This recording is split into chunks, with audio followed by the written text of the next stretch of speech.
नमस्कार दोस्तों, स्वागत है आपका अपने YouTube चैनल BHU वर्ल्ड में। आज हम लोग बात करने जा रहे हैं प्रीवियस ईयर क्वेश्चन के सॉल्यूशन के बारे में, जिसमें 2019 में BSc एग्रीकल्चर में जो मेंटल एबिलिटी का क्वेश्चन आया है उस पर आज हम लोग डिस्कस करेंगे। तो जैसा कि आपको मालूम है कि मेंटल एग्रीकल्चर में मेंटल एबिलिटी से 25 क्वेश्चन आते हैं जो आपको कंपलसरी करने होते हैं। तो आज हम लोग उसके क्वेश्चन के सॉल्यूशन के बारे में जानेंगे और उसमें जानेंगे किस कॉन्सेप्ट से हम लोग को क्वेश्चन जल्द से जल्द सॉल्यूशन मिल जाएगा। तो देखिए, जो हमारे पास क्वेश्चन है, आप लोग भी अपने मोबाइल में या फिर अगर बगल में अगर आपके पास PDF के रूप में है या फिर हार्ड कॉपी के रूप में है तो अपने बगल में रख लें। मैं अपने सॉफ्ट कॉपी से आपको बताने का प्रयास कर रहा हूं।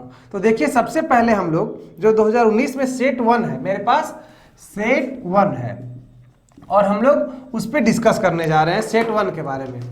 सेट 1 से जो क्वेश्चन आया है तो उसमें टोटल आपको मैंने पहले बताया 25 क्वेश्चन है।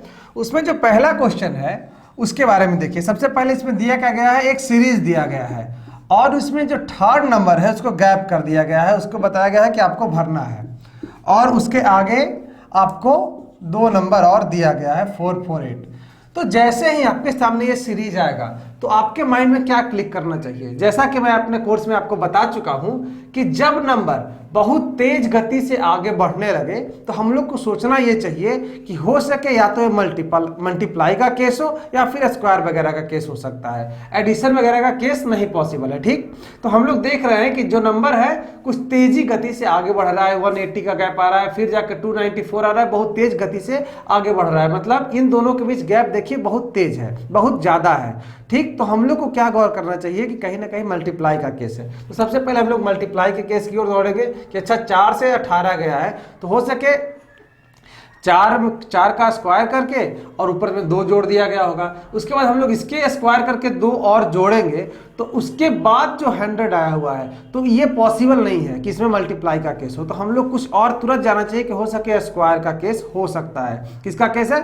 स्क्वायर का केस हो सकता है। तो एक चीज और सबसे बड़ी गौर करने वाली बात इसमें ये रहती है क्वेश्चन में कि हम लोग को ऑप्शंस पे भी ध्यान देना रहता है। तो ऑप्शन जो हमारा है 48 to 60 है, इस बात पे ध्यान दीजिए। ऑप्शन जो हमारा है 48 to 60 है, मतलब 18 से हमको 48 to 60 जाना है। तो मैं ऐसा क्वेश्चन आपको पहले भी करवा चुका हूं। इस बात पे आप गौर करेंगे कि 4, 18 जैसे ही आए, ये सब नंबर जैसे ही आए तो आपके माइंड में गौर आना चाहिए कि जो 4 है वो 2 का क्यूब और 2 का स्क्वायर, 2 का क्यूब कितना होता है 8 और 2 का स्क्वायर कितना होता है 4, तो मतलब ये 4 आ चुका है।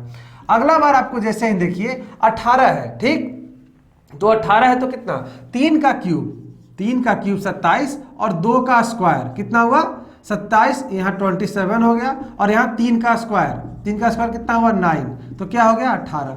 तो आपको ये चीज माइंड में रखनी होगी। ठीक, अगर आप क्वेश्चन प्रैक्टिस कर रहे होंगे तो क्वेश्चन जरूर आपके सामने से ऐसा एक गुजरा होगा क्वेश्चन, और वही चीज हम लोग यहाँ चेक कर लेंगे। ये 2 तो चेक कर लिए, चलिए एक पैटर्न पे फॉलो कर रहा है। अब हम लोग इसको देखेंगे तो ये 2 का स्क्वायर, 2 का क्यूब माइनस 2 का स्क्वायर है, ये 3 का क्यूब माइनस 3 का स्क्वायर है, तो ये 4 का क्यूब माइनस 4 का स्क्वायर होना चाहिए और ये कितना होना चाहिए 5 का क्यूब माइनस 5 का स्क्वायर होना चाहिए। तो 5 का क्यूब और 5 का स्क्वायर, तो आपको मालूम है 5 का क्यूब कितना होता है 125, 5 का स्क्वायर कितना होता है 25, मतलब 100 आ गया। यहीं पे अगर हम एक और पैटर्न देख लें तो 6 का क्यूब और 6 का स्क्वायर, तो 6 का क्यूब कितना होता है 16 होता है और 6 का स्क्वायर कितना होता है 36, मतलब 180 आ गया। तो अगर हमको इतना फॉलो कर रहा है तो आगे भी 2 फॉलो करेगा ही करेगा। आपके लेवल में इतना हार्ड क्वेश्चन नहीं पूछता है, तो हमको जस्ट के तस्ट तुरंत आ जाना चाहिए माइंड में कि ये 4 का क्यूब और 4 का स्क्वायर, मतलब कि 64 माइनस 16। ठीक, 64 में से जो 16 जाएगा तो क्या बचेगा, यहाँ 48 रहेगा। तो यहाँ पे आपका आंसर क्या आ जाएगा 48 आ जाएगा। 14 में से 6 गया 8 और 5 में से गया 4, तो 48 हमारा राइट आंसर आ जाएगा। तो आप लोग को इस प्रकार से सॉल्व करना है। जितना ज्यादा आप प्रैक्टिस करेंगे उतना ही ये सब रीजनिंग में आपको बेहतर रिजल्ट मिल सकता है। आप सीरीज का अगर 1000 क्वेश्चन बना चुके होंगे, जैसा मैंने पढ़ाते वक्त भी आपको बताया था, तो आपको सीरीज से क्वेश्चन एग्जामिनेशन में नहीं छूटेगा। अब चलिए जो सेकंड क्वेश्चन है, सेकंड क्वेश्चन क्या कह रहा है कि in a row of boys if A who is 10th from the left and B who is 9th from the right interchange their positions, A becomes 15th from the left, how many boys are there in row? आप एक बार question ध्यान से पढ़ लेंगे, तुरंत आपके mind में diagram आ जाना चाहिए कि ए जो है कहाँ है, बाएं से 10वां है, तो ए जो है यहाँ पे बाएं से 10वें स्थान पे है, ठीक। ये जो है कहां से है, बाएं से 10वें स्थान पर है, और बी जो है दाहिने से 9वें स्थान पे है। तो आपको मैंने लेफ्ट राइट बता दिया था, तो दाहिने से 9वें स्थान पे है, ठीक। अपने स्थानों की अदला बदली करते हैं, ये दोनों क्या करते हैं, अपने जो स्थान है उसको क्या करते हैं, अदला बदली कर लेते हैं, ठीक।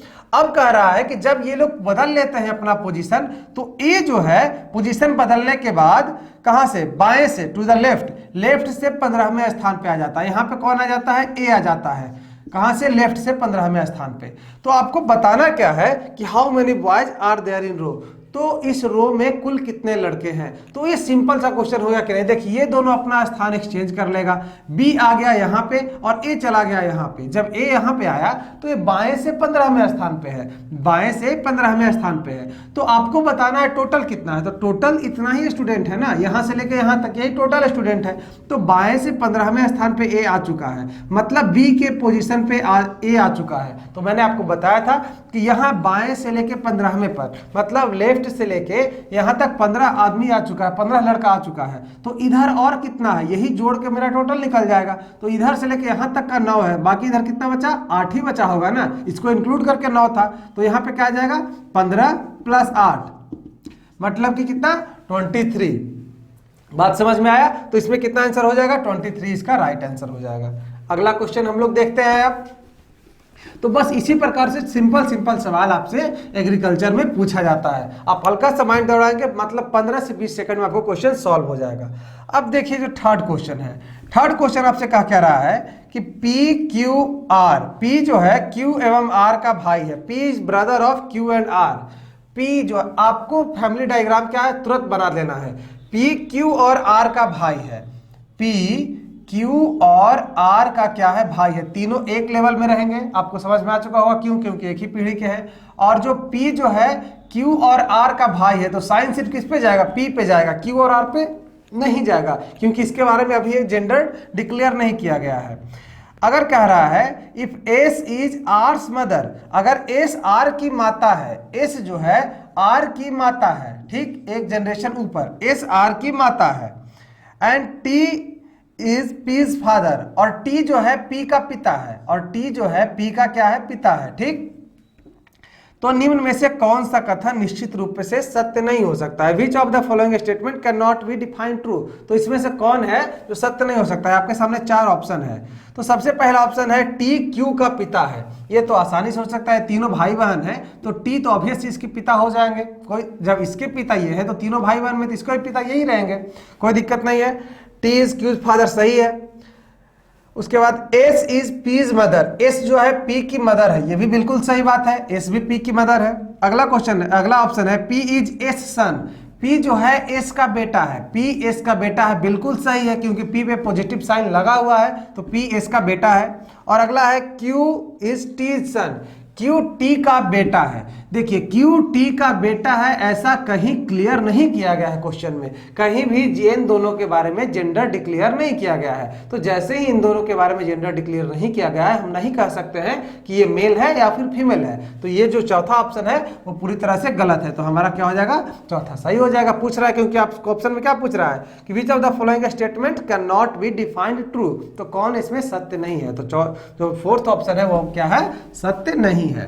तो आप बस माइंड को एक्टिव रखना है, आप आसानी से क्वेश्चन को सॉल्व कर सकते हैं। अब देखिए जो हमारे पास चौथा नंबर क्वेश्चन है, ये कह रहा है कि 583 इज रिलेटेड टू 293, ये 293 से क्या है, रिलेटेड है।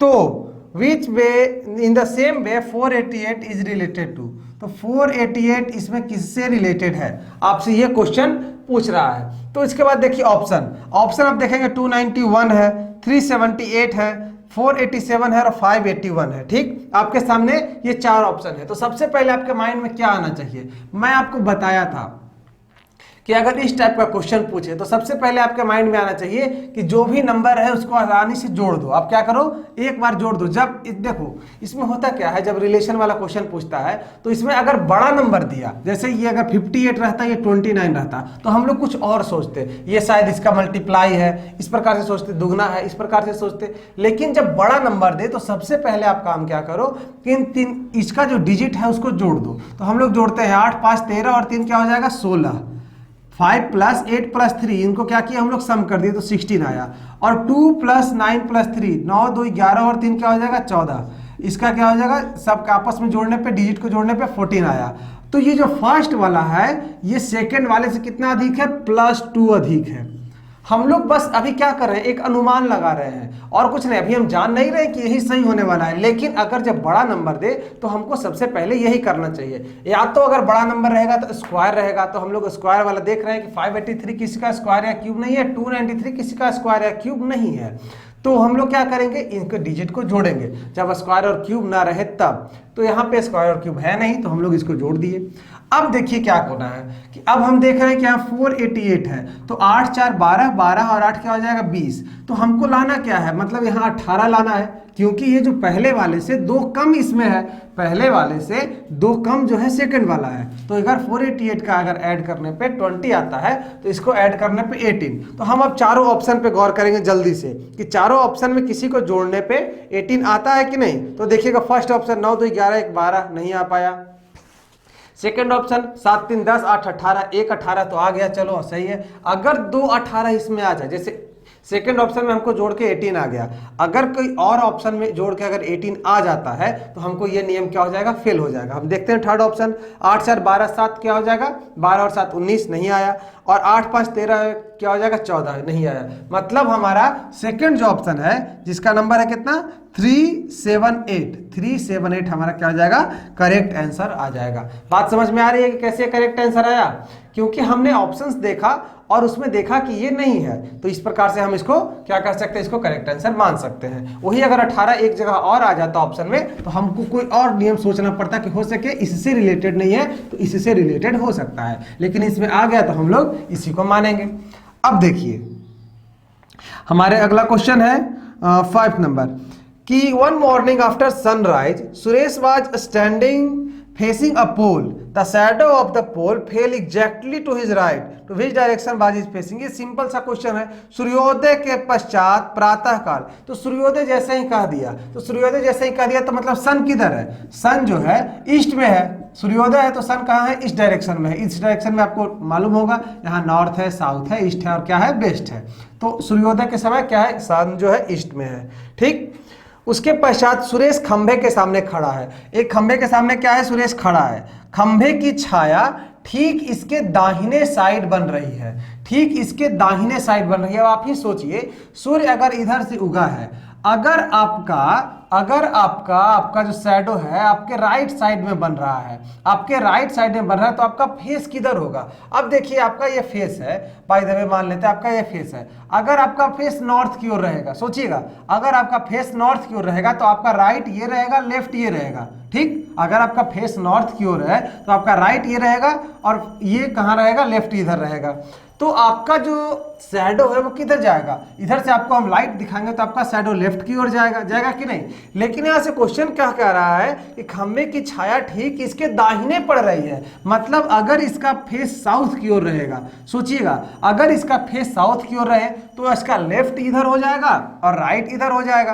तो अगर इसका फेस साउथ की ओर है तो इससे जो लाइट आ रही है इसके ऊपर, इससे जो लाइट आ रही है इसके ऊपर, तो क्या हो जाएगा, इसका जो शैडो है राइट साइड की ओर पड़ेगा। तो बस यही आपसे पूछ रहा है कि आपको इसका फेस किधर होगा जब इसका शैडो राइट साइड की ओर है। तो इसका शैडो राइट साइड की ओर है, इसका अर्थ हो गया कि इसका किधर है फेस, साउथ की ओर इसका फेस है। बस आंसर आसानी से आ गया।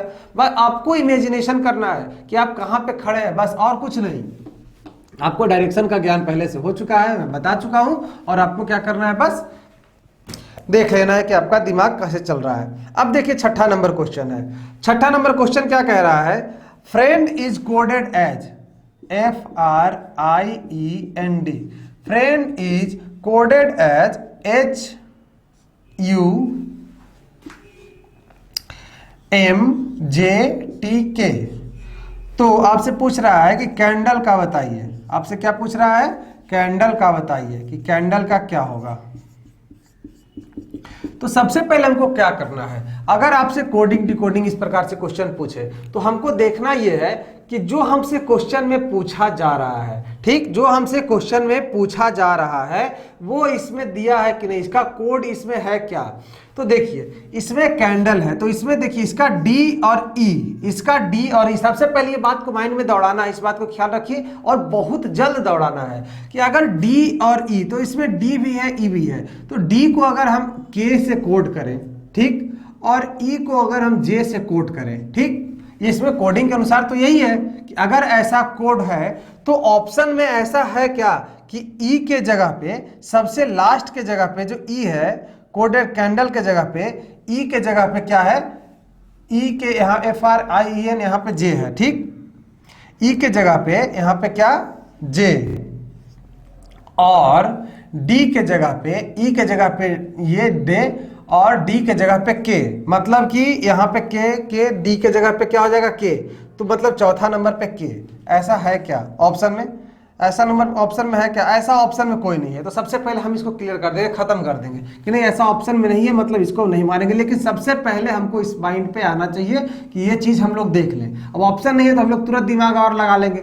आपको तो तुरंत सबका काउंटिंग मालूम है कि इसका क्या क्या नंबर है, आपको तो तुरंत मालूम है, आप आसानी से देख सकते हैं कि यहाँ पे क्या आ जाएगा 6 आ जाएगा, यहाँ पे 18 आ जाएगा, यहाँ पे 9 आ जाएगा, यहाँ पे 5 आ जाएगा, यहाँ पे 14 आ जाएगा, यहाँ पे 4 आ जाएगा, ठीक, आपको तो ये सब मालूम है।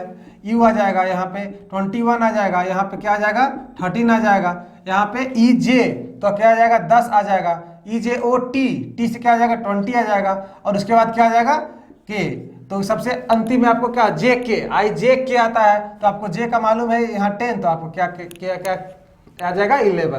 तो आपको ये नंबर मालूम होना चाहिए, इस बात पे आपको गौर करना है कि आपको ये नंबर मालूम होना चाहिए, ठीक। आपको काउंटिंग में मैंने सिखाया भी है कैसे काउंट करना है।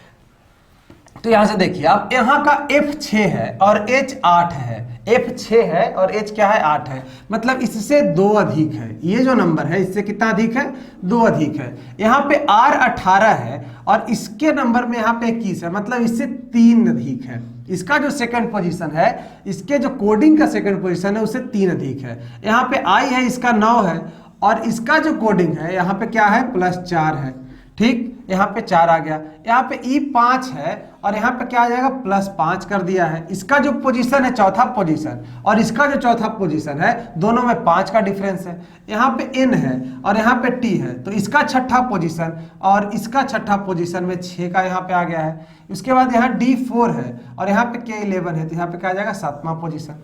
तो आप देख रहे हैं कि एक सीरीज बन रहा है कि जो फर्स्ट नंबर पे है, इधर का जो फर्स्ट नंबर है, इन दोनों में 2 ऐड किया है, सेकंड वाले पे 3 ऐड किया है, इस पे 4 ऐड किया है, इसमें 5 ऐड किया, इस पे 6 ऐड किया, इस पे 7 ऐड किया है। तो हम लोग भी वही करेंगे कि अगर इसमें 2 ऐड किया है सबसे पहले, तो हम लोग इसमें भी 2 ऐड करेंगे। तो C का आपको मालूम है 3, A का आपको मालूम है 1, MN आपको मालूम है 14, D का होता है 4, L को देख के बच जाता है 12, आपको मालूम है। सब कुछ ट्रिक में मैं सब कुछ ट्रिक से याद करवाया हूँ आपको, अगर माइंड में तुरंत याद आ जाना चाहिए, ठीक। तो 3 में यहाँ 2 जोड़ेंगे, A है तो यहाँ पे 3 जोड़ेंगे, एक बार बार बढ़ते जा रहा है।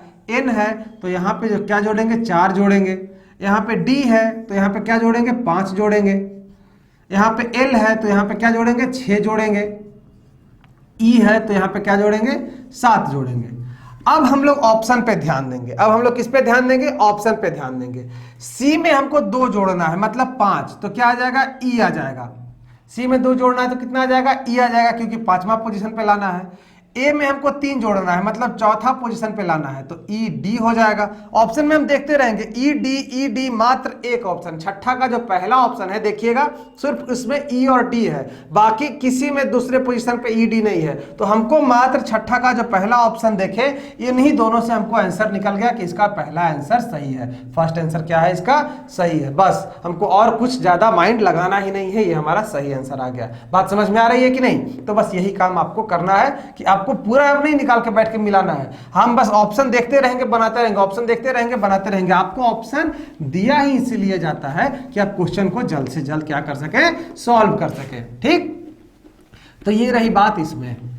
अब हम लोग देखेंगे अगला क्वेश्चन। अगला क्वेश्चन है हमारा 7वां नंबर। 7वां नंबर क्वेश्चन सिंपल सा क्वेश्चन है कि ग्रास को अगर इरोजन है तो डैम का क्या होगा। अब देखिए घास है तो घास से क्या होता है, घास जो है अपर्दन इरोजन होता है उसको रोकता है। तो बांध किसको रोकेगा, घास इरोजन को रोकता है। इरोजन मतलब अपर्दन होता है, तो घास इरोजन को रोकता है। तो डैम किसको रोकेगा, पानी को रोकेगा, ऑब्वियस सी बात है। तो 7वां का पहला ऑप्शन सही है। अब 8वां नंबर देखते हैं। Yard is to fence as cell is to, गज का बाड़ा से वैसा संबंध है जैसे कोशिका का। तो देखिएगा गज जो है, जो बाड़ा रहता है, फेंस रहता है, उसको क्या नापने का काम करता है, मतलब उसके चारों तरफ का बाउंड्री रहता है।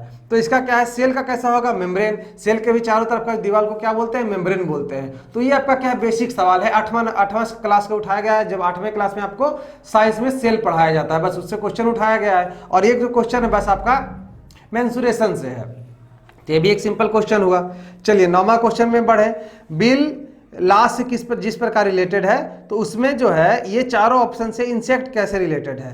तो ये भी देखिए एक पॉलिटिकल साइंस का सिंपल सा, आपसे रीजनिंग में करता क्या है, मैं आपको बार बार यही समझाता हूं कि रीजनिंग आपके माइंड का टेस्ट करता है कि आप कैसा सोचते हैं, क्या सोच रहे हैं, अभी आपके दिमाग में क्या चल रहा है। तो देखिए यहाँ पे क्वेश्चन दे दिया 9वां नंबर कि बिल का लॉ से क्या संबंध है। बिल जो है कहीं भी संसद में या फिर आपके विधानसभा में या फिर कहीं भी सबसे पहले किसी भी कानून को पास कराने के लिए बिल लाया जाता है, और जब बिल दोनों सदनों से पास हो जाता है तो लॉ बनता है। तो उसी प्रकार से यहाँ पे इंसेक्ट है, तो इंसेक्ट बन के तैयार है, इंसेक्ट जो है बन के तैयार है, तो किससे बनता होगा। तो देखिएगा ऑप्शन है प्यूपा है, स्टेज है, लार्वा है और बर्ड है। तो आपको मालूम है कि लार्वा बड़ा होकर इंसेक्ट बनता है, तो बस इसका तीसरा नंबर ऑप्शन सही है कि जिस प्रकार बिल आगे चल के ला बनता है उसी प्रकार लार्वा आगे चल के इंसेक्ट बनता है। तो ये 9वां हो गया। 10वां नंबर क्वेश्चन देखिए, today is Monday, after 61 days it will be. तो ये भी देखिए सिंपल सा सवाल है। अगर टुडे मंडे है, टुडे क्या है, मंडे है, तो कह रहा है कि इसमें आफ्टर 61 डे, तो 61 डेज के बाद आपको कौन सा दिन आएगा। तो मैं आपको बता चुका हूं कैलेंडर के टॉपिक में कि जैसे ही आपसे पूछे कितना दिन के बाद, तो हम लोग क्या निकाल लेंगे, उसका रिमाइंडर निकालेंगे। तो यहाँ पे 7 से डिवाइड करेंगे। आपको मालूम है 7 ठीक 56 होता है, तो 7 ठीक 56 हो गया, तो यहाँ पे क्या आएगा 6 और 5, तो यहाँ पे 5 इसका क्या आ जाएगा, रिमाइंडर आ जाएगा।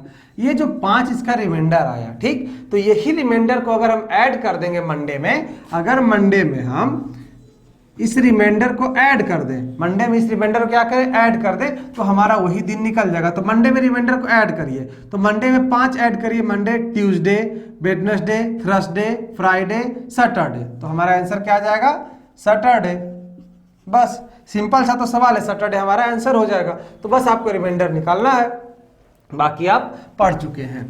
अब देखिएगा जो हमारा सवाल है अगला 11 नंबर, वह शब्द चुनिए, choose the word which is list like the other words in group. तो ये तो बस क्लासिफिकेशन का सवाल है आपके डे, कैलेंडर, डेट और मंथ। तो आपको मालूम है कि कैलेंडर के अंदर डे, डेट और मंथ आता है।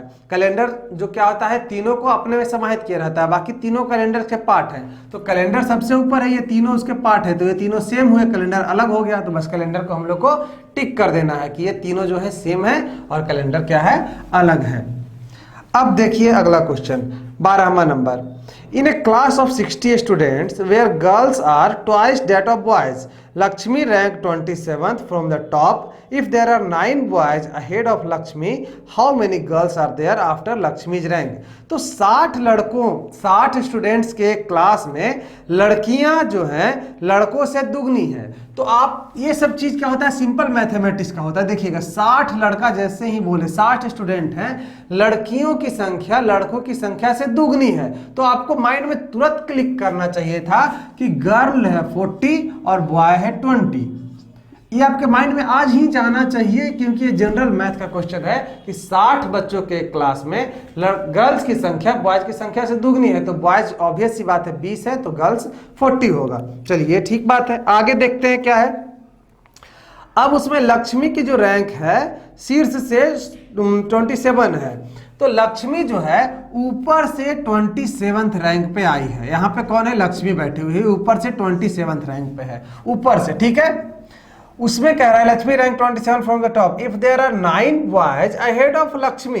अगर लक्ष्मी से आगे 9 लड़के हैं तो लक्ष्मी की रैंक के बाद कुल कितनी लड़कियां हैं? तो देखिए लक्ष्मी से ऊपर 9 लड़के हैं, बात समझने का प्रयास करिएगा। लक्ष्मी के ऊपर 9 लड़के हैं, टोटल लड़के कितने हैं? ठीक, टोटल लड़के कितने हैं? टोटल लड़के हैं 20। लक्ष्मी के ऊपर है 9 लड़के, लक्ष्मी के ऊपर कितने लड़के हैं? 9 लड़के हैं। तो आप बताइए इसमें टोटल लड़कियां कितनी होगी? लक्ष्मी को मिला के टोटल 27 लोग हैं। ठीक, लक्ष्मी को मिला के टोटल 27 लोग हैं, उसमें 9 कितने हैं? लड़के हैं। तो 9 लड़के हैं तो 18 क्या हो जाएगी? लड़कियां हो जाएगी, 18 गर्ल्स हो जाएगी। ठीक, 9 जब ऊपर लड़के हैं तो ऊपर और लक्ष्मी को मिला के कितना? 18 लड़की यहां तक आ चुकी है। यहां तक कितनी लड़कियां आ चुकी हैं? 18 लड़कियां आ चुकी है। अब आपसे पूछ क्या रहा है कि लक्ष्मी के रैंक के बाद कुल कितनी लड़कियां हैं? तो 18 लड़कियां ऊपर है। टोटल कितनी लड़कियां हैं दोस्तों? तो टोटल लड़कियां हैं 14। तो अगर टोटल लड़की 14 है तो आप ही सोचिए जब 18 लड़की ऊपर आ चुकी है तो अब कितना बचेगा? टोटल अब 22 ही बचा ना।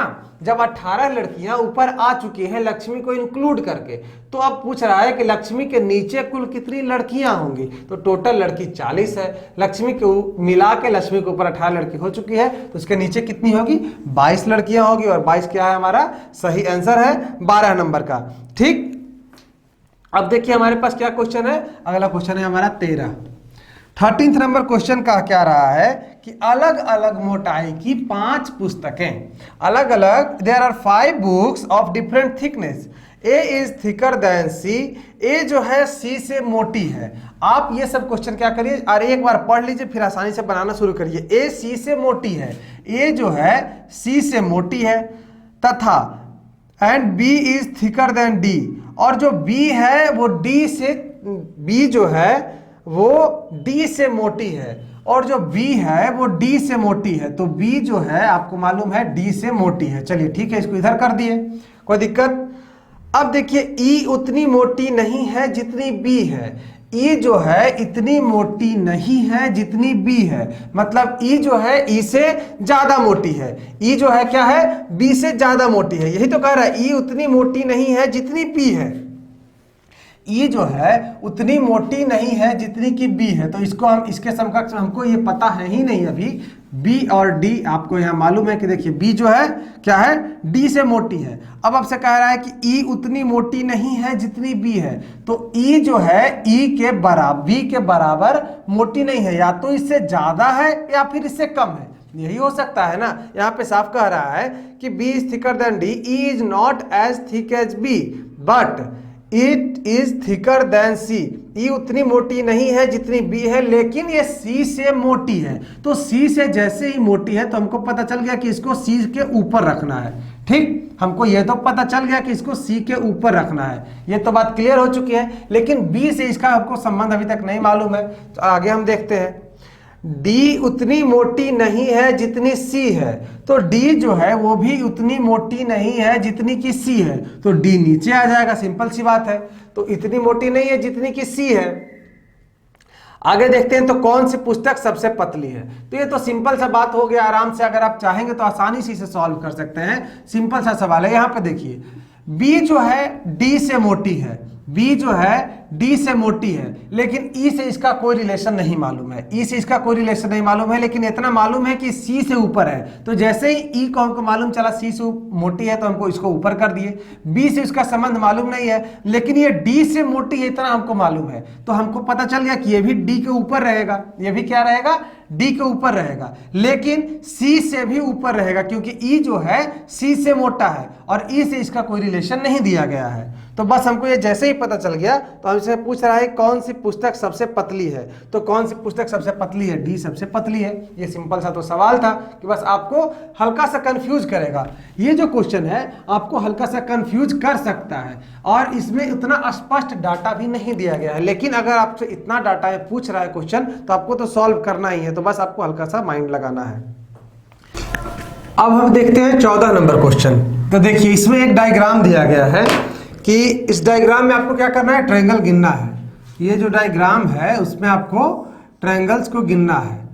तो आप अगर ट्रायंगल्स वाला लेक्चर अच्छे से देखे होंगे तो आपको इसमें कोई परेशानी नहीं आएगी।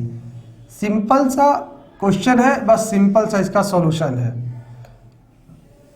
उतना बैठ के गिनना भी नहीं है, आसानी से हम लोग गिन सकते हैं। देखिए आपके सामने यही है और इसमें हम लोग को क्या करना है, ट्रायंगल काउंट करना है। तो हम लोग को अगर ट्रायंगल काउंट करने के लिए कहा जाएगा तो आसानी से हम इसको दो भाग में सबसे पहले बांट देंगे सिमिलरिटी के अनुसार, कि एक पार्ट जो इधर सेम है और ये पार्ट इधर सेम है, दोनों पार्ट क्या है, सेम है। तो हम लोग को आसानी सबसे पहले इधर बांट देंगे इसको। अब इधर बांटेंगे और गिनना शुरू करेंगे। इस पार्ट में हम गिनना शुरू करते हैं ऊपर वाले पार्ट में, 1 2 3 4 5 6 ट्रायंगल यहाँ पे आ गया।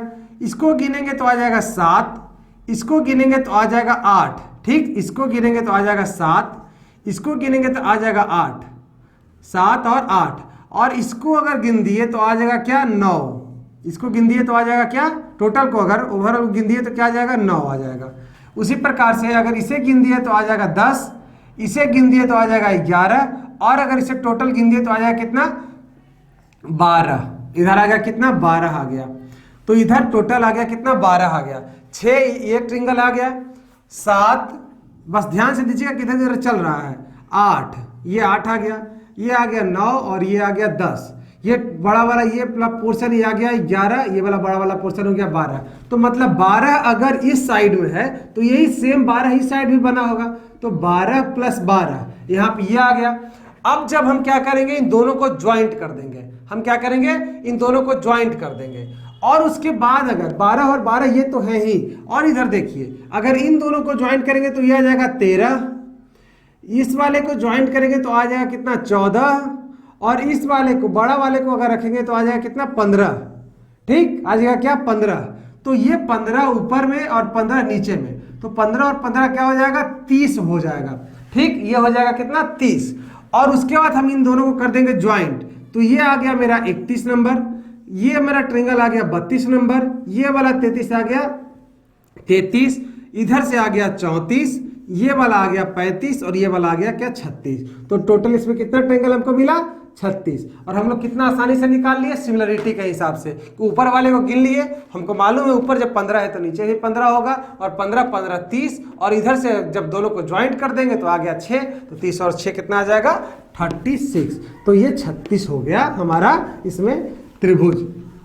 आप इसी प्रकार से किसी भी ट्रायंगल के क्वेश्चन को आप आसानी से बस उसमें सिमिलरिटी खोजना है, किसी में हमको स्क्वायर वाला ला लगाना है, स्क्वायर वाला रूल लगाना है, आप उससे भी कर सकते हैं। तो ये रहा हमारा।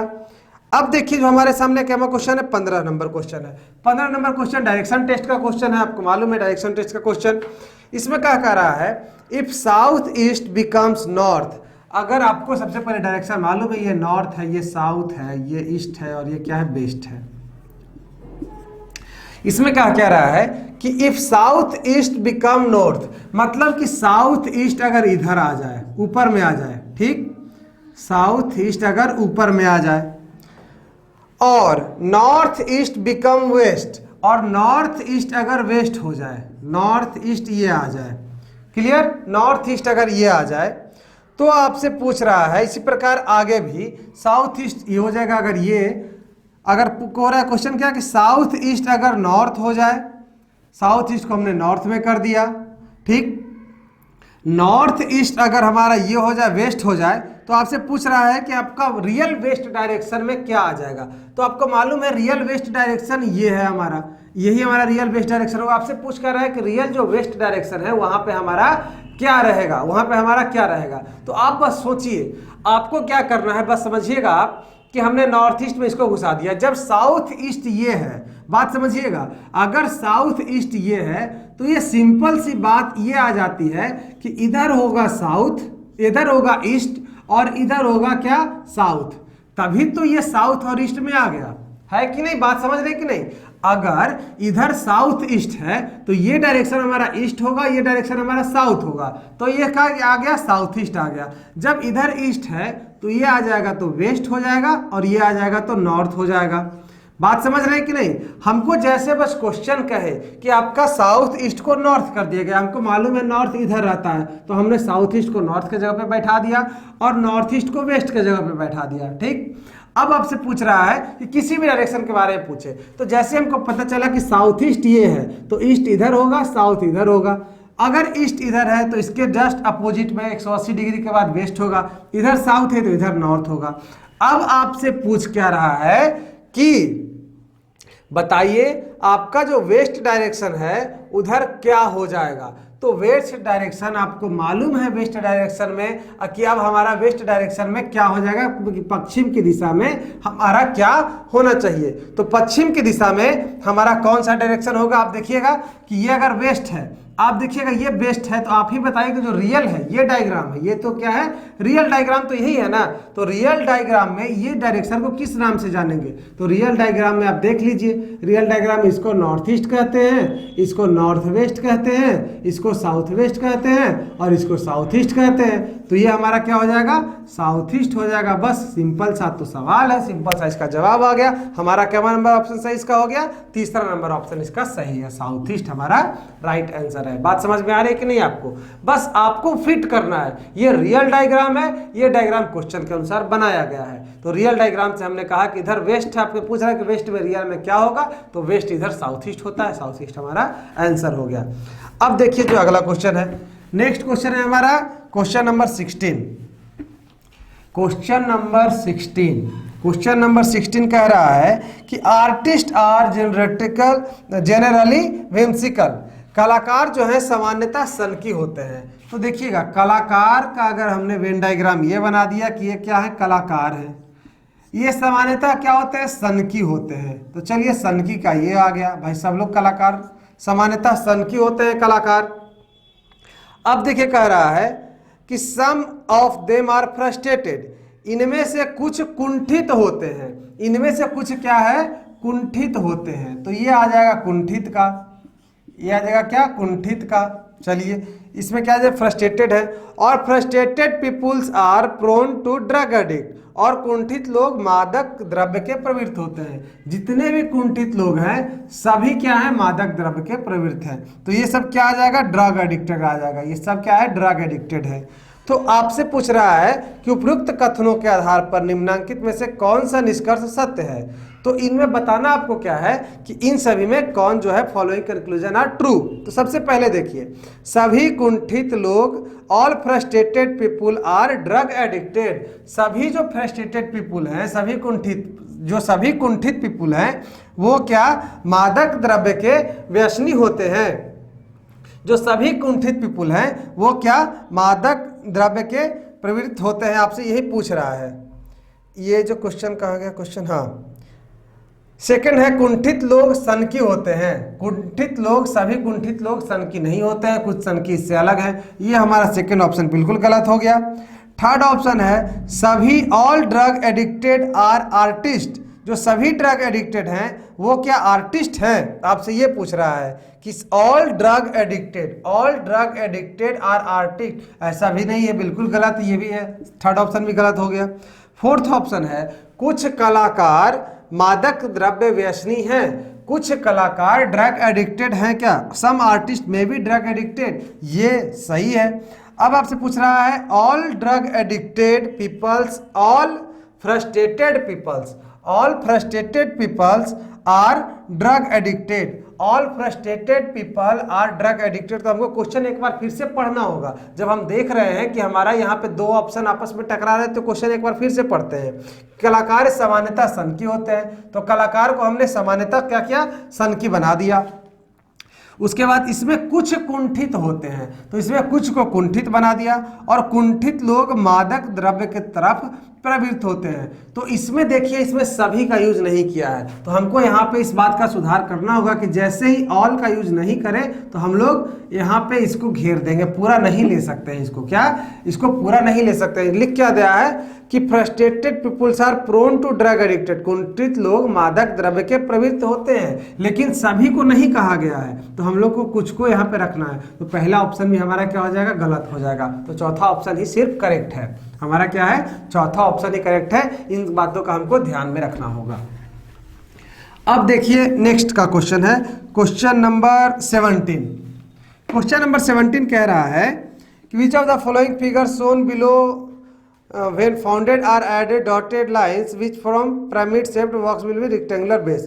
अब देखिए आपके सामने कह रहा है कि ये जो चारों ऑप्शंस हैं उन चारों में किसे हम चुनेंगे जिससे एक रेक्टेंगुलर क्या है पिरामिड बनेगा। तो आपको पिरामिड का आकृति सबसे पहले माइंड में आना चाहिए कि पिरामिड इस प्रकार का एक आकृति होता है, इस प्रकार का एक आकृति होता है पिरामिड, ठीक।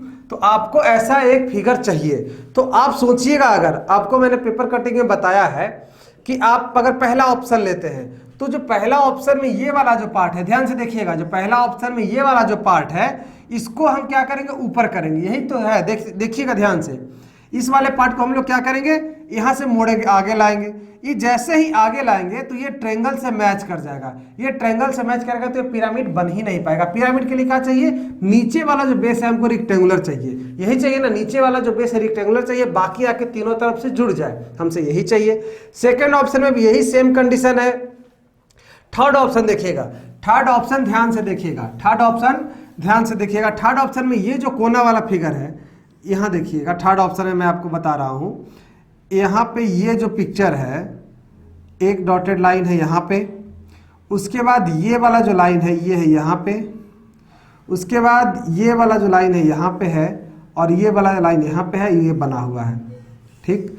अब देखिएगा, आप अब इसको यहाँ से मोड़ेंगे, आप अब इसको यहाँ से क्या करेंगे, मोड़ेंगे। आप जैसे ही इसको यहाँ से मोड़ेंगे ऊपर आ जाएगा, और ये साइड वाला पोर्शन को आप इस वाले लाइन पे ले आएंगे, इस वाले पोर्शन को आप यहाँ पे इस लाइन पे ले आए, इस वाले पोर्शन को आप इस लाइन पे ले आए, इस वाले पोर्शन को आप इस लाइन पे ले आए, और ये जो बाकी बचा है इस लाइन पे ले आए, तो आपको एक पिरामिड मिल चुका है। बाकी आप चौथा ऑप्शन में देखेंगे तो वही गड़बड़ी है। चौथा ऑप्शन में देखिएगा पिरामिड ये नहीं बन पाएगा, ये जो चौथा ऑप्शन में पिरामिड नहीं बन पाएगा, क्योंकि जो चौथा ऑप्शन का जो सबसे इधर वाला पार्ट है, सबसे लेफ्ट वाला पार्ट है, वो ज़्यादा चौड़ा है। ये जैसे ही ज़्यादा चौड़ा होगा ये क्या करेगा, पूरी तरह से इसको पिरामिड नहीं बनने देगा, इसको पिरामिड नहीं बनने देगा। आपको इस बात को गौर से देखना पड़ेगा बस। तो हमारा क्या है, तीसरा नंबर ऑप्शन इसका क्या है, सही है। अब देखिएगा हमारा 17 नंबर क्वेश्चन हो गया। 18 number question, 18 number question dice से रिलेटेड है। तो डाइस का भी कॉन्सेप्ट आपको बताया जा चुका है कि 3 बिंदुओं वाले फलक के विपरीत पासा फलक पर कुल कितने बिंदु हैं। तो देखिए इसका 3 के अपोजिट में आपसे पूछ रहा है कि उसके डाइस पे कितने हैं। तो 3 वाला हमको सबसे पहले देखेंगे। तो 3 वाला देखिएगा, हमको क्या करना है, 3 वाला को पकड़ना है। तो 3 वाला पकड़ना है तो हम इसके लिए क्या करेंगे, तो अगर हम पिक्चर 2 और पिक्चर 4 को देखें, पिक्चर 2 और पिक्चर 4 को देखें, पिक्चर 2 और पिक्चर 4 को देखिए ऑप्शन में, तो आप देखिएगा इसमें डबल कॉमन है। डबल कॉमन का कॉन्सेप्ट मैंने आपको बताया है, डबल कॉमन का कॉन्सेप्ट मैंने आपको बताया है कि 3 और 1 और 3 और 1 इसमें कॉमन है। तो इसका अर्थ हो गया 4 के अपोजिट में 2 होगा, 4 के अपोजिट में क्या हो जाएगा, 2 होगा। डबल कॉमन वाला कॉन्सेप्ट मैंने आपको बताया है। अब देखिएगा इसमें सिंगल कॉमन का कंसेप्ट अगर आप देखेंगे, हाँ, अगर आप 1 और 2 पिक्चर को लेते हैं, आप ध्यान से देखिएगा, 1 और 2 फिगर को लीजिए तो इसमें भी डबल कॉमन है, 3 4 इसमें डबल कॉमन है। तो 1 के अपोजिट में क्या हो जाएगा, 6 हो जाएगा, 1 के अपोजिट में 6 हो जाएगा। तो आपको मालूम है कि जब 1 के अपोजिट में 6 है तो 4 के अपोजिट में 2 है, तो 3 के अपोजिट में ऑब्वियस सी बात है क्या हो जाएगा, 5 हो जाएगा डबल कॉमन के कंसेप्ट के तहत। तो डबल कॉमन का कंसेप्ट आपको मालूम है कि डबल कॉमन का कंसेप्ट क्या होता है कि अगर 2 डाइस में 2 चीज अगर कॉमन हो, 2 फलक उसका कॉमन आ जाए, तो जो तीसरा रहता है अपरूपी एक दूसरे का अपोजिट हो जाता है। तो ये डबल कॉमन के कंसेप्ट से हमने इसको सॉल्व कर दिया। तो ये रही बात इसमें। अब देखिए जो हमारा अगला पिक्चर है उसमें कह रहा है कि आप इसमें भी त्रिभुज और वर्ग दोनों को गिने। तो ये तो सिंपल सा क्वेश्चन है, इसमें आपको ज़्यादा दिमाग लगाने की ज़रूरत नहीं पड़ेगी। तो 1 2 3, 1 2 3 इधर है, और एक ऊपर है और एक नीचे है, और फिर इसमें आपको इतना सारा दिया जा चुका है, आपको इतना सारा दिया जा चुका है। तो आपसे पूछ रहा है कि इसमें बताइए कि कितना त्रिभुज है, कितना स्क्वायर है। तो आपको मैंने स्क्वायर वाला कंसेप्ट बताया था कि एक स्क्वायर को अगर 4 भाग में डिवाइड किया जाता है तो उसमें टोटल 8 त्रिभुज का निर्माण होता है। तो टोटल 8 एक में है, तो 1 में 8 है, तो ऐसा कितना आ जाएगा, 1 2 3 4, तो 8 चौके 32, तो 8 गुने 4 32 यहाँ पे आ चुका है। 1 में 8 कैसे है, 1 2 3 4, ये चारों आ गए। उसके बाद ये जो बड़ा वाला है 1 5, इधर वाला 6, ये वाला 7 और ये वाला 8, तो 1 में 8 आ गए, 8 चुके 32 हो गए। अब हमको और ट्रिंगल देखिएगा, अब हम इन दोनों को ऐड कर रहे हैं, ये फर्स्ट और सेकंड को क्या कर रहे हैं, ऐड कर रहे हैं। तो देखिएगा इससे दो और बन रहा है, एक और एक, दो, ठीक, दो और हुआ, तो दो और हम लोग कर लिख देंगे यहाँ पे। अब इन दोनों को ऐड करते हैं, तो एक ये और एक ये, दो और बना, तो इन दोनों को और ऐड कर देते हैं। इन दोनों को हम ऐड करते हैं, तो एक ये और एक ये, तो ये दो और बना, तो दो और हो गए। ऊपर वाला दो और है, तो इन दोनों को भी ऐड कर लेंगे, तो टोटल और, तो टोटल कितना, 32 और 8 40 ट्रायंगल हमारा बन चुका है। अब आपसे पूछ रहा है कि स्क्वायर इसमें कितना है, तो स्क्वायर जैसे ही पूछे तो 4 तो हमको दिखाई दे रहा है, 1 2 3 और 4, ये 4 तो हमको दिखाई दे रहा है, तो 4 स्क्वायर हो गए। उसके बाद 40 त्रिभुज हो गए, 4 स्क्वायर है। अब उसके बाद देखिए हमको और स्क्वायर देखना है, तो एक स्क्वायर ये वाला आ गया, क्रम देखिए कहाँ से चल रहा है, एक स्क्वायर ये आ गया, एक स्क्वायर ये आ गया और एक स्क्वायर ये आ गया, तो 4 और 3 कितना हो जाएगा, 7 स्क्वायर, तो 40 ट्रायंगल और 7 स्क्वायर हो जाएगा। तो हमारा क्या नंबर ऑप्शन है, तीसरा नंबर ऑप्शन इसका सही हो जाएगा। तो ये सिंपल सा सवाल था, आप इसे आसानी से सॉल्व कर सकते थे। अब देखिए हमारा जो नेक्स्ट का है 20वां नंबर क्वेश्चन है। 20वां नंबर क्वेश्चन क्या कर रहा है, क्यूब का है, कि क्यूब है, यही डाइस का ही क्वेश्चन लग रहा है। ये क्यूब है 6 different symbols drawn over its 6 faces, the symbol are dot, circle, triangle, square, cross and arrow. 3 different position of the cube are shown in figure X Y Z, which symbol is opposite to dot. तो dot के अपोजिट में क्या है, ये तो simple सा सवाल है कि आपको सिंगल कॉमन से भी आप देख सकते हैं कि अगर आप पिक्चर एक्स और पिक्चर वाई को लीजिए, पिक्चर एक्स और पिक्चर वाई को लीजिए, तो पिक्चर एक्स में क्या है, अगर हम क्लॉकवाइज घूमे तब डॉट, सर्कल और ट्रायंगल, और पिक्चर वाइज में क्या है कि आपको अगर चलना होगा तब, अगर आप किससे चलेंगे, आपको ट्रायंगल से चलना, कॉमन से चलना रहता है ना, तो कॉमन देखिए, कॉमन है ट्रायंगल, डॉट और ये सर्कल। यहाँ से अगर हम चलेंगे क्लॉकवाइज ही चल रहे हैं तो ट्रायंगल का ये क्रॉस और क्या हो जाएगा, ये स्क्वायर। तो आपसे पूछ कह रहा है कि डॉट के अपोजिट में क्या हो जाएगा, तो डॉट के अपोजिट में हमको आसानी से पता चल रहा है क्रॉस है, तो बस हमको सिम कॉमन लेना है और इसके आगे बढ़ जाना है, तो ये क्रॉस हो जाएगा। ये रहा इसका सवाल। अब देखिए नेक्स्ट जो है 21 number, choose the alternative which closely resembles the water image of the given combination figure. तो जो कॉम्बिनेशन का फिगर है ADVANCE, इसका क्या कह रहा है, इसका कह रहा है वाटर इमेज बताइए। तो इसका जो वाटर इमेज, आप तो वाटर इमेज आपको मालूम है, वाटर इमेज नीचे इसमें अगर मिरर रख दें तो ये हमारा वाटर इमेज आ जाएगा। तो वाटर इमेज आपको जैसे ऑप्शन से चलना है, आपको ऐसे चलना ही नहीं है, तो फर्स्ट नंबर ऑप्शन होगा नहीं, क्योंकि यहाँ पे जो वाटर इमेज है ए आ जाएगा। उसके बाद सेकंड नंबर में हम देख रहे हैं कि चलिए ये सही है, थर्ड नंबर भी ऑप्शन नहीं होगा, लेकिन चौथा नंबर ऑप्शन हमारा नन दे दिया है। तो जैसे ही ऑप्शन नन आ जाए हमको पूरा सॉल्व करना पड़ता है, इस बात को आप ध्यान में रखेंगे। तो हमारा चौथा नंबर ऑप्शन नन है, इस कारण सेकंड नंबर देख लिए। तो ए का तो ए सही बनाया है, डी का चेंज कुछ होता नहीं, आपको मालूम है, डी का सही बनाया है।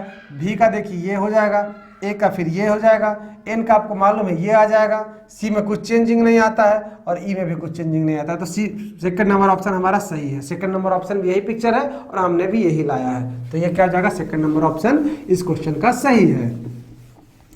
अब देखिएगा 22 number question, there are 6 person A B C D E and F, 6 आदमी हैं। कह रहा है C is the sister of F, C जो है F की क्या है, बहन है, C F की बहन है, तो हमको C पे निगेटिव दे देना है, F की बहन है तो ठीक। अब कह रहा है क्या, C F की बहन है। आगे कह रहा है B is the brother of E's husband, B जो है E के पति का भाई है, B जो है E के पति, E ये है, इसका हस्बैंड कोई और होगा, बाय द वे मान लेते हैं हम, इसका कुछ हस्बैंड ये है, इस पे पॉजिटिव साइन आ जाएगा, इस पे निगेटिव साइन आ जाएगा, और इसका क्या है, B जो है E के पति का भाई है, इसका क्या है, भाई है। ये जो B है E के पति का भाई है, तो ये सब मैंने आपको बता चुका है। अब देखिए जो अगला क्वेश्चन, अगला जो कह रहा है लाइन, D A का पिता है, D A का पिता और F का दादा है, तो बस सिंपल सी बात है, D अगर A का पिता है तो और F का दादा है, तो F का दादा मतलब F से 2 पीढ़ी ऊपर, तो यहाँ पे डी आ गया, पॉजिटिव में आ गया।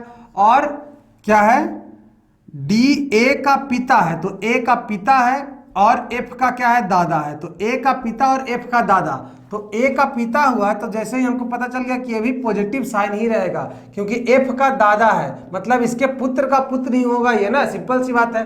डी के पुत्र का पुत्र ही ये होगा, इस कारण ये भी पॉजिटिव साइन पे आ गया। अब कह रहा है कि समूह में 2 पिता 3 भाई और 1 माँ है। समूह में 2 पिता, तो 2 पिता तो हम देख लिए कि यहाँ पे ये है, क्लियर। 2 पिता समझ में आ गया हमको। 3 भाई है, 3 भाई है तो देखिएगा, अगर ये लाइन को हम इसको यूज करना है, हमको क्या करना है, इस लाइन को इसमें यूज करना है। तो ये जो पति वाला चीज हमको वैकेंट है, अगर हम इसको उठा के यहाँ पे ए के जगह पे रख दें तो देखिएगा क्या होगा। ई को अगर हम इसकी पत्नी बना दें और बी को यहाँ पे इसका क्या बना दे, भाई बना दे, ठीक। ई के पत्नी का भाई है बी, तो बी को इसको क्या किया, भाई बना दिए। तो अब देखिए क्या कह रहा है कि समूह में 2 पिता, 2 पिता तो आ गए, 1 पिता इसका और 1 पिता इसका, 2 पिता, 3 भाई, 1 भाई, 2 भाई और 1 ये भी 3 भाई। ऐसे इसमें बताया नहीं गया है, लेकिन जब 3 भाई है तो हमको इसको भाई मानना है। और 1 माँ है और इसको निगेटिव है तो ये माँ हम मानेंगे, चलेंगे, आराम से मान के चल सकते हैं, ठीक। सी एफ की बहन है, तो कह रहा है कि माँ कौन है, तो इसमें सिंपल से हमको पता चल चुका है कि एक ही माँ है, तो ये इसकी क्या हो जाएगी, माँ हो जाएगी। जब 3 भाई है तो ऑब्वियस सी बात है इसमें एफ ही भाई होगा और कोई भाई इसका हो नहीं सकता है, तो एफ को भी हम लोग पॉजिटिव साइन दे रहे हैं, क्योंकि क्वेश्चन ही कह रहा है कि इसमें 3 भाई है, तो एक ये भाई हो गया, ये दोनों आपस में भाई हो गए। तो ये सिंपल सा सवाल था, आप आसानी से इसे सॉल्व कर सकते थे। ये रहा 22 नंबर क्वेश्चन। अब देखिए 23rd नंबर क्वेश्चन कह रहा है कि Q की माँ P की बहन तथा M की बेटी है।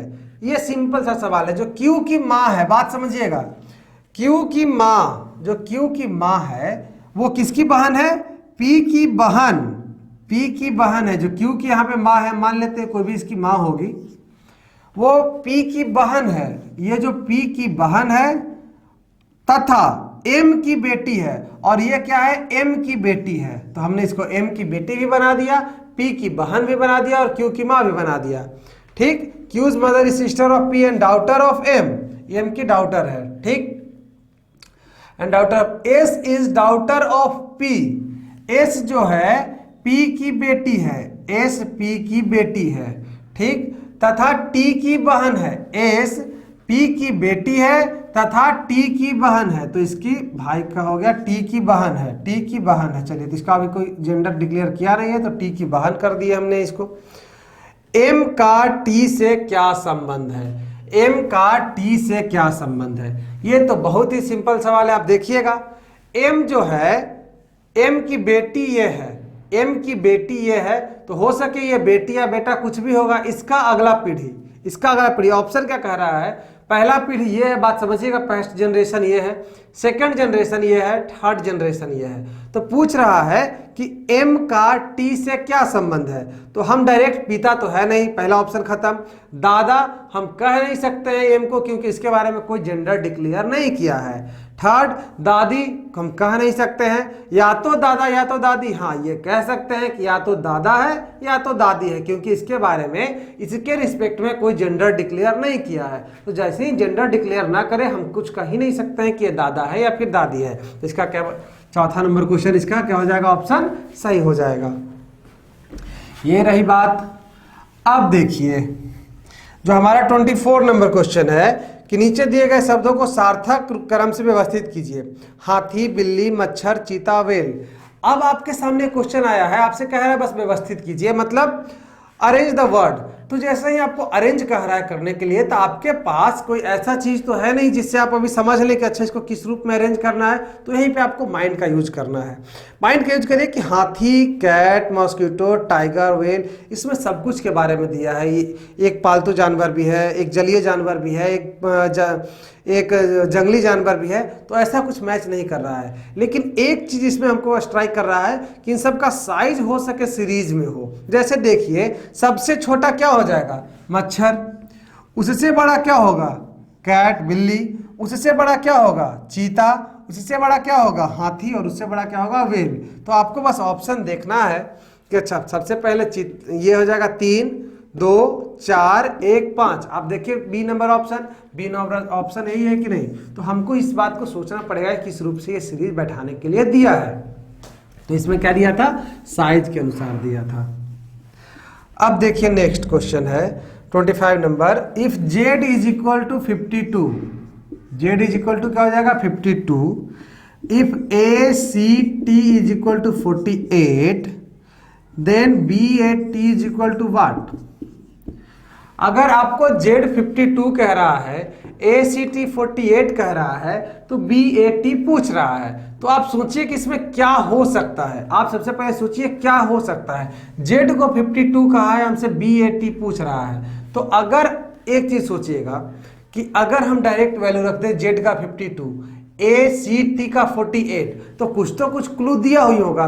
तो आपको मालूम है जैसे ही अल्फाबेट आए तो आपके माइंड में दो चीजें स्ट्राइक करना चाहिए। आपको मैं पहले ही बता चुका हूं कि आपके माइंड में इसका नंबरिंग स्ट्राइक करना चाहिए। तो Z का होता है 26 जैसे ही है और यहाँ 52 है, तो आपका माइंड में आ गया होगा कि शायद 2 से गुना कर दिया है क्या, Z में 2 से गुना कर दिया है क्या। यहाँ ACT है, हम बस कर रहे हैं ऐसा काम जिससे हमको पता चले। तो हमको जैसे ही नंबरिंग आया माथा में तो हमको माइंड में आया कि अच्छा शायद गुना कर दिया है। ACT है तो इसमें A का आता है 1, T का आता है 3, ठीक, T का आता है कितना 3, C का आता है 3, C का आता है यहाँ पे 3, और T का क्या आ जाएगा 20। तो क्या आ जाएगा 24। इन तीनों को जोड़ेंगे तो क्या आ जाएगा 24। इन तीनों को जोड़ेंगे तो 24 आ जाएगा। तो 24 में भी तो वही काम किया है, इंटू 2 कर दिया है, तो क्या आ जाएगा 48 आया कि नहीं। इसमें 2 से मल्टीप्लाई किया तो क्या आ जाएगा 48 आ गया। तो हम देख रहे हैं कि इनका जो नंबरिंग है या फिर इनके नंबर को ऐड करके उसमें 2 से मल्टीप्लाई किया है तो अगला टर्म लाया है। तो बस BAT जैसे ही है तो B का होता है 2, A का होता है 1 और T का होता है 20। तो 20 3 हो जाएगा कितना 23, तो 20 2 + 1 + 20 23, और इसमें हम लोग कर देंगे 2 से मल्टीप्लाई और यह हो जाएगा 46। तो हमारा ऑप्शन है क्या 46। तो 46 नंबर ऑप्शन चौथा नंबर में है। बस यही हमारा आंसर हो जाएगा। तो हमने 2500 क्वेश्चन क्या किया, सॉल्व कर लिया। इसका मेंटल एबिलिटी का कोई भी ऐसा क्वेश्चन नहीं है जो मैंने आपको पढ़ाया नहीं है। मैंने अपने चैप्टर में आपको पढ़ाया नहीं है, हर कुछ आपको मैंने पढ़ा चुका हूँ। अब बस आपका काम यह है कि इसका अच्छे से रिवीजन करें और लगातार प्रैक्टिस करते रहें। लगातार आप प्रैक्टिस करेंगे। रीजनिंग का, मेंटल एबिलिटी का प्रैक्टिस ही एक ऐसा हथियार है जिससे आप 100% इसे बना सकते हैं। और आपके एग्जामिनेशन का अगर कोई पावर बूस्टर कहा जाए, सबसे बड़ा फैक्टर कहा जाए, तो यही रीजनिंग रहेगा आपके रैंक में। आपको रैंक को नहीं तो नीचे गिरा देगा। आप अपने सब्जेक्ट में, बशर्ते केमिस्ट्री में या फिर फिजिक्स में या फिर एग्रीकल्चर में या फिर बायो में, सब में बहुत मजबूत होंगे। लेकिन अगर आपका रीजनिंग कमजोर है तो आपका रैंक कहीं ना कहीं वो पीछे कर देगा। लेकिन आप रीजनिंग अगर 25 में 24 या 23 क्वेश्चन भी सही करते हैं, आपको चाहिए कि 25 का 25 क्वेश्चन मात्र 20 से 25 मिनट के अंदर कर दें। अगर आप इतना कर लेते हैं तब आपका रैंक तो आना लगभग तय माना जाता है। लेकिन अगर आप 23 के पास भी जा रहे हैं तो आप सोचिए कि आप अच्छा कर रहे हैं। आप लगातार प्रैक्टिस करते रहे। कोई भी ऐसा सवाल नहीं था जो आपको 60 सेकंड से ज़्यादा समय लेता। आप 60 सेकंड के अंदर इसे सॉल्व कर सकते हैं। बस आपको प्रैक्टिस करने की ज़रूरत है और किसी चीज़ की नहीं। लगातार प्रैक्टिस करते रहिए, आप आसानी से इसे सॉल्व कर सकते हैं। आपको हमारा ये वीडियो कैसा लगा ज़रूर बताएं। आपको कमेंट में ये भी बताना है कि और हम लोग क्या वीडियो ला सकते हैं। आप अच्छे से पढ़ते रहिए, BHO एंट्रेंस का तैयारी करिए। हम लोग सभी चाहते हैं कि आप यहाँ आएँ और इस महामना के बगिया का आनंद लें और यहाँ पे अपने जीवन को एक नई ऊंचाइयों पे ले जाएं। मिलते हैं नए लेक्चर में। बहुत बहुत धन्यवाद।